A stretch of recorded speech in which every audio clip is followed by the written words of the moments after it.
da Fundação Getúlio Vargas, divulgado na segunda-feira, mostrou então que a economia brasileira cresceu, viu? 0,5% na passagem do primeiro para o segundo trimestre, viu? Porém, o resultado mostra uma desaceleração.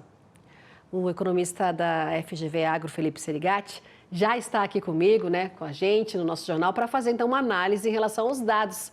Boa tarde, Serigati. Boa tarde, Simone. Tudo bom com vocês? Tudo jóia por aqui. Vamos lá, então, em relação a esse estudo, não é? E esse crescimento, fala pra gente qual a razão.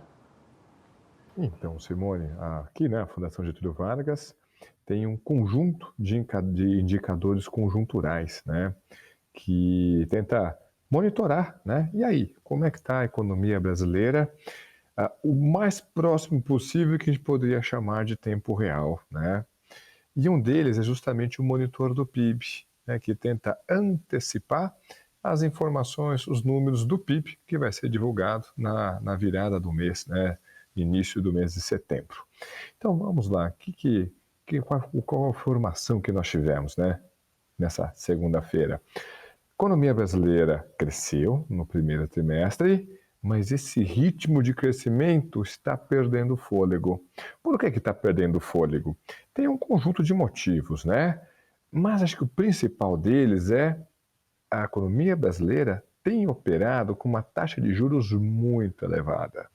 Tem diversas histórias associadas a isso, né? Por exemplo, endividamento em alguns setores, inclusive no universo agro, embora isso tenha questões também associadas e junto com isso, por exemplo, quebra de safra, uma expansão ali às vezes não tão cuidadosa de algumas instituições financeiras, mas o fato é, essa taxa de juros mais elevada tem desaquecido a demanda. Óbvio que, por um lado, isso causa desconforto, principalmente para o empresário, para o produtor, que vê a sua demanda menor, ou pelo menos crescendo abaixo do que vinha crescendo nos períodos anteriores. Por outro lado, por que essa taxa de juros está tão alta?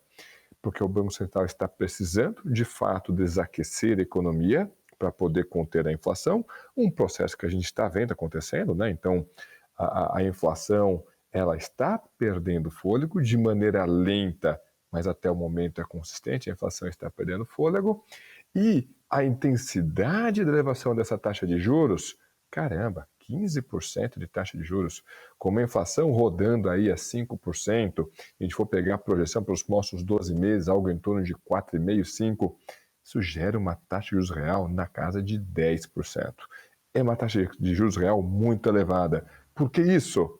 Porque o Banco Central está sozinho nessa batalha contra a inflação.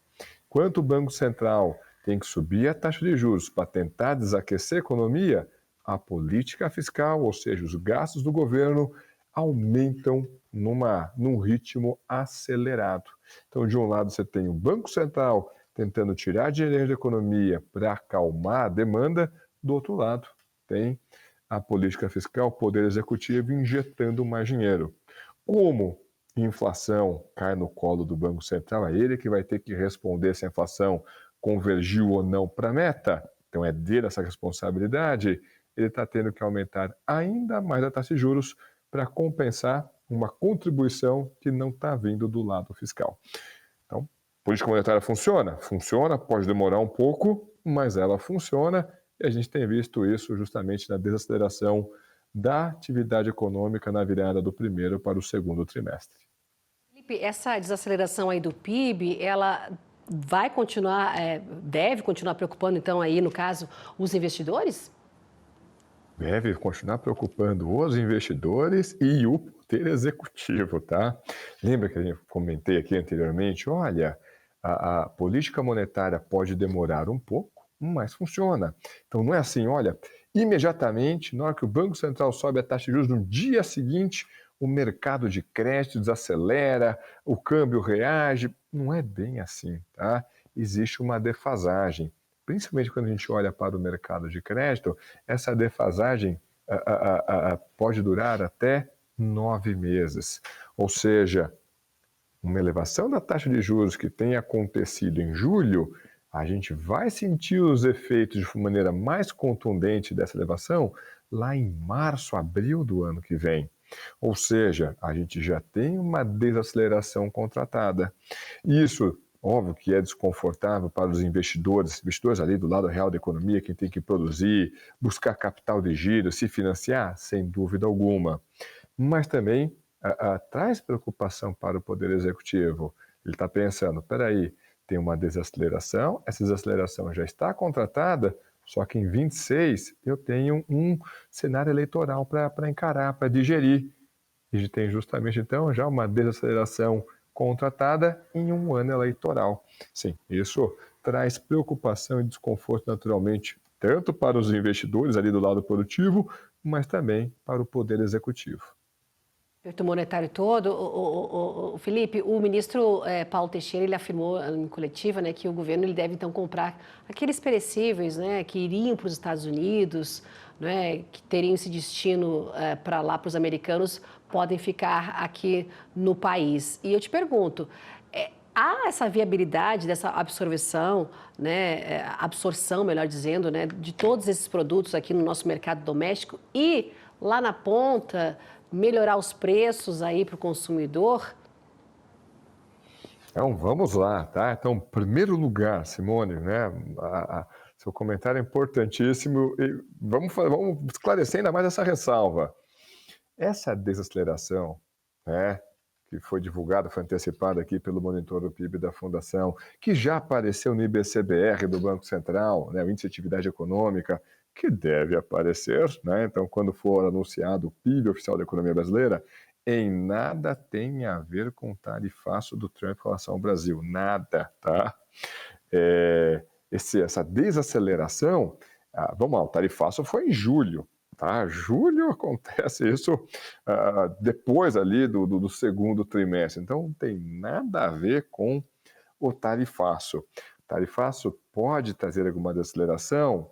Bom, mas os estudos empíricos sugerem que sim, mas intensidade até o momento moderada, 0,4% do PIB, tá? Então, ao invés da economia crescer 2,5%, cresce 2,1%, não é bom, mas também não é isso que vai mudar muita coisa na economia.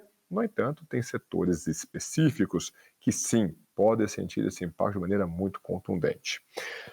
Nessa direção, o Palácio do Planalto divulgou ali, né, o Plano Brasil Soberano. Tem uma série de lacunas que ainda não estão claras, prazo de pagamento, condições, taxas de juros, ok.